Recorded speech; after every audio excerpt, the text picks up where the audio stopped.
అందరికీ నమస్కారం. ఎలా ఉన్నారు? భయపడకుండా ఇప్పుడు నేను చెప్పే కథను వినండి. చేతిలో కొడ్డలితో రామయ్య. నేల మీద జుట్టు విరబోసుకొని కూర్చుని ఉన్న ఒక అమ్మాయి. రామయ్య గొడ్డలి పైకెత్తి ఆ అమ్మాయి తల నరకబోయే లోపే తన కొడుకు సురేష్ వచ్చి, "వద్దు నాన్న, ఆగు" అని తన తండ్రిని చేత్తో గట్టిగా పక్కకు నెట్టాడు. అలా పక్కకు నెట్టగానే రామయ్య తల గోడకు తగిలి కింద పడిపోయాడు. సురేష్ ఆ అమ్మాయి భుజం పట్టుకొని పైకి లేపి కౌగిలించుకొని, "భయపడకు, నీకేమీ కాదు" అని ధైర్యం చెప్పి చేయి పట్టుకొని ఇంటికి తీసుకెళ్తున్నాడు. వెళ్తూ వెళ్తూ స్పృహ తప్పి కింద పడి ఉన్న రామయ్యను చూసి ఆ అమ్మాయి చిన్నగా ఒక రాక్షస నవ్వు నవ్వింది. ముందుగా నా ఛానల్ని ఇంతవరకు సబ్స్క్రైబ్ చేసుకోకపోతే ప్లీజ్ సబ్స్క్రైబ్ చేసుకోండి, ఫ్రీనే కదా. అలాగే స్టోరీ చివరి వరకు చూసి నచ్చితే తప్పకుండా లైక్ బటన్ ప్రెస్ చేయండి, అది కూడా ఫ్రీనే. ఇప్పుడు కథలోకి వెళ్తే అది 1992 జనవరి నెల. మా ఇంటి పక్కనే మట్టి కుండలు తయారు చేసే రామయ్య, అతని కొడుకు సురేష్ ఇద్దరూ మాత్రమే ఉండేవాళ్ళు. రామయ్య భార్య 7 ఏళ్ల ముందే జబ్బుతో చనిపోయింది. అప్పటి నుండి రామయ్య తల్లి లేని లోటు తెలియకుండా సురేష్ని పెంచుతున్నాడు. సురేష్కి ఇప్పుడు 19 ఏళ్ళు. తండ్రితో కలిసి కుండలు తయారు చేస్తూ వాటిని అమ్ముతూ ఎంతో బాధ్యతగా ఉండేవాడు. ఒకరోజు రాత్రి నిద్రపోతున్నప్పుడు అర్ధరాత్రి వేళ పెద్దగా పిల్లులు అరుస్తున్న శబ్దాలు విని సురేష్కి మెలకువ వచ్చింది. రామయ్య మాత్రం గాఢ నిద్రలో ఉన్నాడు. సురేష్కి మళ్ళీ నిద్ర పట్టలేదు. చాలాసేపు ఇంటి ముందు రోడ్డు మీద అటు ఇటు నడుస్తున్నాడు. తెల్లవారుజామున ఎదురింట్లో కొత్తగా పెళ్ళైన భార్యాభర్తలిద్దరూ సరదాగా ఒకరినొకరు ఆట పట్టించుకుంటూ ఉన్నారు. వాళ్ళు అలా సరదాగా ఉండటం చూసిన సురేష్కి తనకు ఒక ఆడతోడు కావాలి అనిపించింది.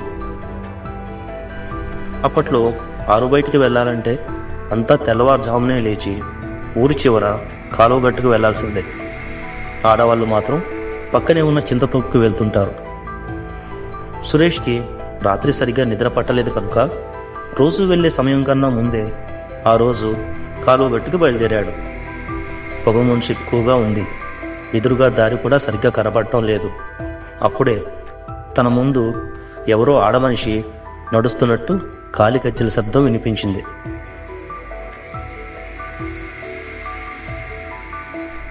ఆ శబ్దం వినడానికి చాలా బాగుంది. ఇంత పొద్దున్నే ఆమె ఇటువైపు ఎక్కడికి వెళ్తుందా అనుకున్నాడు. ఎందుకంటే ఆడవాళ్ళు ఎవరూ కూడా ఇటువైపు కాలువ గట్టుకు రారు, పక్కనే ఉన్న చింత తొక్కే వెళ్తారు. సురేష్కి ఆ అమ్మాయి ఎవరో చూడాలనిపించింది. పెద్దగా అడుగులు వేస్తూ వేగంగా నడిచి ఆమె పక్కకు చేరుకోగానే కొంచెం నెమ్మదిగా నడవసాగాడు. ఆమె పక్కనే ఆమెతో పాటు నడుస్తూ ఆమె ముఖం చూశాడు. చాలా అందంగా ఉంది. ఆమె వయసు 20 ఏళ్ళు ఉంటాయి. ఆ అమ్మాయి సన్నగా, ఎత్తుగా, ఎంతో అందంగా ఉండేసరికి సురేష్ ఎలాగైనా తను ఎవరో తెలుసుకోవాలని ధైర్యం చేసి ఆమెతో ఇలా మాట్లాడాడు. "ఎవరండి మీరు? ఇంత పొద్దున్నే ఇటువైపు ఎక్కడికి వెళ్తున్నారు? మిమ్మల్ని ఇంతకు ముందు ఎప్పుడు నేను ఈ ఊర్లో చూడలేదు." దానికి ఆమె తన చక్కటి గొంతుతో ఇలా సమాధానం చెప్పింది. "నేను కొత్తగా ఈ ఊరికి వచ్చాను. మాది పక్కూరే. మీ ఊళ్ళో బట్టల షాప్ పెడదామని మా ఫ్యామిలీతో కలిసి వచ్చాను. మా వాళ్ళు బట్టలు కొనడం కోసం సూరత్ వెళ్ళారు. ఒక వారం తర్వాత వస్తారు. నేను నిద్ర పట్టక ఊరు చూద్దామని ఇలా పొద్దున్నే బయలుదేరాను." అలా ఆమె చెప్పగానే సురేష్ ఆమె కాళ్ళ వైపు చూసి ఆమెకి ఇంకా పెళ్లి కాలేదు అని నిర్ధారించుకున్నాడు. వెంటనే ఆ అమ్మాయిని, "మరి మీరు ఎక్కడ ఉంటున్నారు?" అని అడిగాడు. దానికి ఆ అమ్మాయి, "అక్కడే, ఆ చివరిల్లే" అంటూ ఒక పెంకుటిల్ని చేత్తో చూపించింది. సురేష్కి ఇంకా తనతో మాట్లాడాలని అనిపించినా కూడా ఎక్కువగా మాట్లాడితే ఎక్కడ తను చిరాకు పడుతుందో అనిపించి కాలువ గట్టు పక్కకు వెళ్ళిపోయాడు. సురేష్కి ఆ రోజంతా ఏ పని చేస్తున్నా ఆ అమ్మాయి గుర్తుకొస్తుంది. మళ్ళీ ఆ అమ్మాయిని చూడాలనిపించి అదే రోజు సాయంత్రం ఆ అమ్మాయి ఇంటి వైపు వెళ్ళి అటు ఇటు తిరుగుతున్నాడు. ఆమె ఇంట్లో ఉండటం చూశాడు. ఉదయం ఆమెతో అంతసేపు మాట్లాడినా కూడా పేరు అడగడం మర్చిపోయాడు. ధైర్యం చేసి వాకిలి దగ్గరికి వెళ్ళి ఆమెను పిలిచాడు.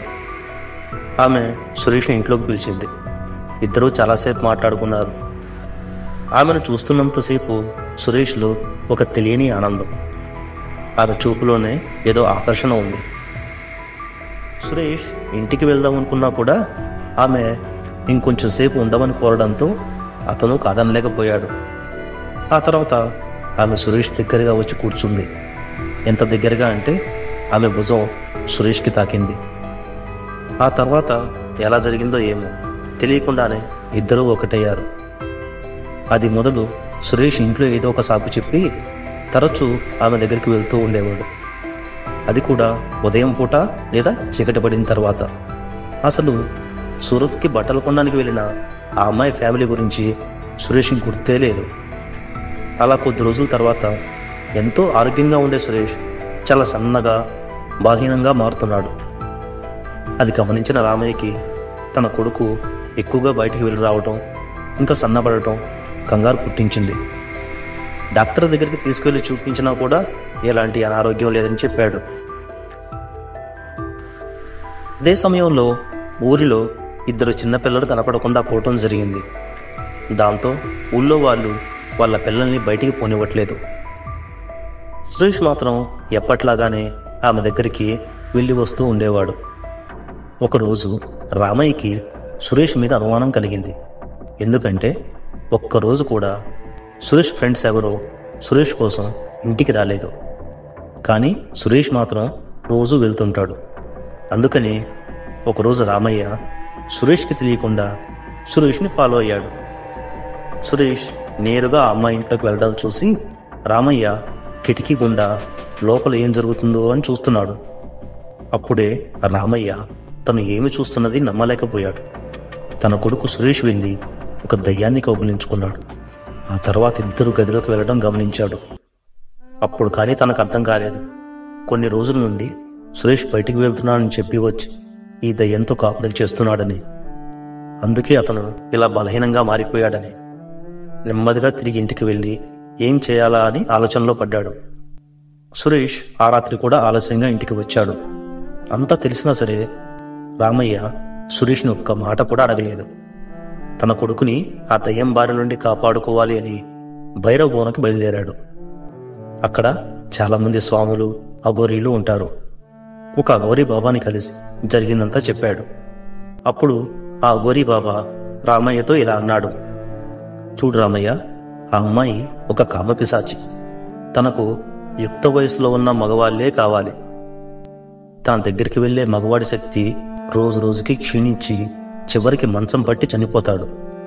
తను ఇప్పటికీ మీ ఊళ్ళో పిల్లల్ని కూడా ఆహారంగా తినేసి ఉండొచ్చు. ఎందుకంటే తను చిన్నపిల్లలను తింటూ ఉంటేనే తను కోరికలు ఉన్న మగవాళ్ళకి అందంగా కనపడుతుంది. అది దానికి ఉన్న శాపం. దాని బారి నుండి నీ కొడుకును నువ్వే కాపాడుకోవాలి. అందుకు నా అవసరం లేదు అని పూజలో ఉంచిన రుద్రాక్షమాల ఇంకా మంత్రించిన ఓ నిమ్మకాయని ఇచ్చి వాటిని ఎలా ఉపయోగించాలో రామయ్యకు వివరంగా చెప్పి పంపించాడు. రామయ్య నేరుగా ఆ పిశాచి ఇంటికి బయలుదేరాడు. అప్పటికే చీకటి పడుతోంది. ఆ పిశాచి ఇంటి ముందే కట్టెలు కొట్టడానికి ఉంచిన గొడ్డలిని తీసుకొని ఇంట్లోకి వెళ్ళాడు. ఎదురుగా ఆ పిశాచిని అంత దగ్గరగా చూసినప్పుడు రామయ్యకు చాలా భయం వేసింది. కానీ కొడుకుని కాపాడుకోవాలి కాబట్టి తన చేతిలో ఉన్న మంత్రించిన నిమ్మకాయను గొడ్డలితో 2 ముక్కలుగా కోసి ఆ పిశాచి నుదుట బొట్టుగా పెట్టాడు. దాంతో ఆ పిశాచి తన శక్తి కోల్పోయి రామయ్య చెప్పినట్టు చేయసాగింది. రామయ్య వెంటనే ఆ పిశాచిని తల వంచి నేల మీద కూర్చోమని చెప్పాడు. ఆ పిశాచి అలా రామయ్య చెప్పినట్టు కూర్చుంది.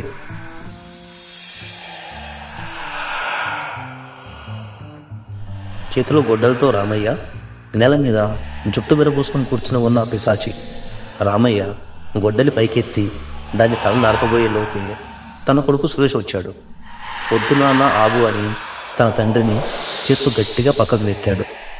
అలా పక్కకు నెట్టగానే రామయ్య తల గోడకు తగిలి కింద పడిపోయాడు. సురేష్కి మాత్రం ఆ పిశాచి తను రోజు చూసే అమ్మాయిలాగానే కనిపిస్తుంది. ఆ పిశాచి భుజం పట్టుకుని పైకి లేపి కౌగిలించుకొని భయపడకు, నీకేమీ కాదు అని ధైర్యం చెప్పి చేయి పట్టుకొని తనతో తీసుకెళ్తున్నాడు. వెళ్తూ వెళ్తూ స్పృహ తప్పి కింద పడి ఉన్న రామయ్యను చూసి ఆ పిశాచి చిన్నగా ఒక నవ్వు నవ్వింది. సెకండ్ పార్ట్ కూడా ఉంది. ఛానల్ సబ్స్క్రైబ్ చేసుకోకపోతే వెంటనే సబ్స్క్రైబ్ చేసుకోండి. ఈ స్టోరీ నచ్చితే ఒక లైక్ కూడా చేయండి. సెకండ్ పార్ట్తో తిరిగి మళ్ళీ కలుద్దాం. అంతవరకు జై హింద్.